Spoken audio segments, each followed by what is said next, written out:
It's another edition of Time About the Movies, and today we're taking a look at the movies of July 24th, 1992. Only two movies to look at today, both of them not really much to talk about because they're pretty forgotten nowadays, but that's why I don't have the setup as usual, but we'll just run through this episode real quick. So we got two movies to look at. Let's go ahead, jump right on into it, starting off with the first movie that we have here, the biggest new release of the weekend, and that is Damon Wayans in his feature film debut, his leading feature film debut, I should say, in Mo Money.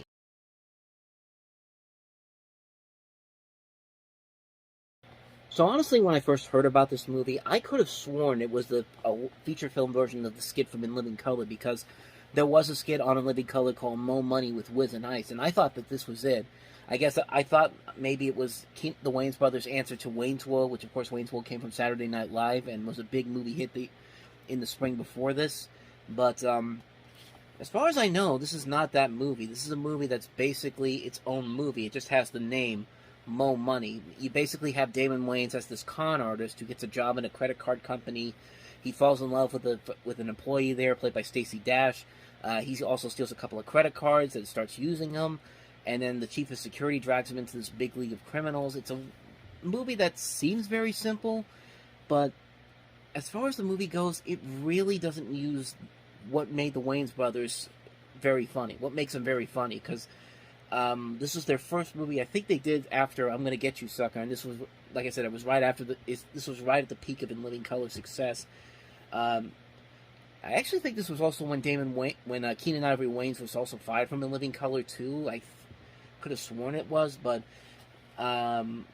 he has nothing to do with this movie. I think this is mostly with just Damon Wayans and Marlon Wayans, and I think that's it. And it's directed by Peter McDonald, whose last movie was Rambo 3. So talk about a major difference in movies. You got an action movie with Sylvester Stallone, and then you do this movie, and kind of like Rambo 3, it's pretty forgettable. Like, it's not really all that funny. It's not really all that clever. And Damon Wayans can be very funny. We've seen him on In Living Color. We also saw him in movies. We saw him in The Last Boy Scout, where he actually worked out very well with Bruce Willis.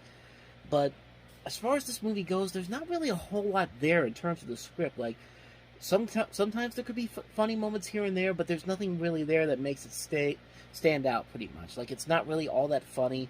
It's not really all that creative or unique.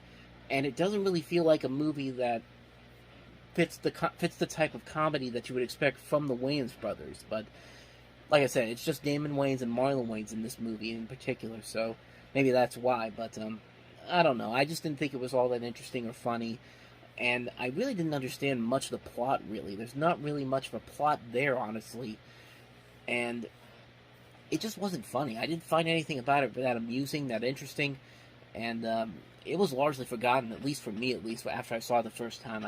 I barely remembered it about a day or so after watching the movie.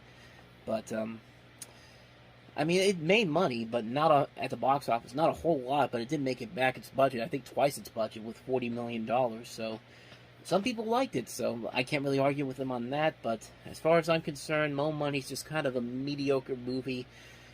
Sometimes it wasn't really all that funny. It was mostly forgettable, and yeah, not a big fan of it, unfortunately. So that's my remembrance of Mo Money from the time that I remember watching it.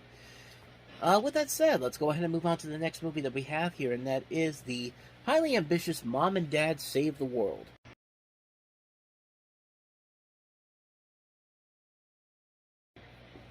I remember seeing this preview a lot. Whenever I watched the preview channel when I was little, they would always have a commercial for this particular movie on. I never really knew anything about it until I actually saw the movie well after that. And, yeah, kind of like Mo Money, this is pretty forgettable. But, again, there is some promise in there. I mean, the visuals in here look pretty nice. And I think, and you got Terry Garr, you got Jeffrey Jones, you got John Lovitz, you got Ed Solomon and Chris Matheson, who both worked on the Bill and Ted movies. And really, there's just nothing here. I mean, this is really not a very entertaining movie. Despite the elements that are there, I think there are potentially funny moments in there. I'll give it this: the visuals still look, like I said, the visuals still look pretty nice. Some of those creature effects still look pretty good after 30 years. But the story itself is nothing really all that spectacular. You've seen this kind of story done over and over again, except this time you've got this couple from the suburbs who get abducted by aliens, and all of a sudden they have to save, as the title indicates, they have to save the world. And it's not really all that impressive or amazing. Like, it's not really a movie that really uses all these actors to their true potential. I mean, you've got a good cast here. You've got the writers of Bill and Ted, and there's nothing really here to make it work overall. It's a movie that's pretty forgettable, kind of like Mo Money, but with a lot more ambition to it. It's a movie that I think could have been something interesting. Maybe it could have had this cult following, but I honestly didn't see it, so...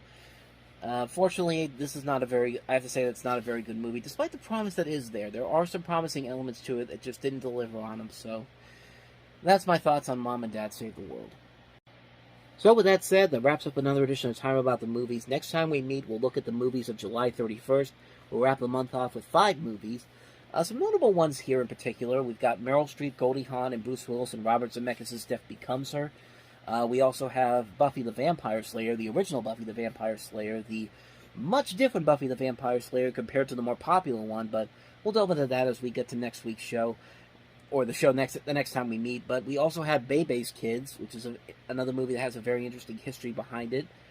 Not quite as interesting as some of the other movies we've looked at this month, but interesting enough. We also have Enchanted April and The Panama Deception, so 5 movies to look at next time, and we will definitely do just that on the next episode. So thank you very much for watching, and as always, if you want to see more videos like this, check out the playlist on the next page, check out the previous episode, and I'll see you guys tomorrow for another episode. So thank you for watching, I'll see you next time, and until then, take care.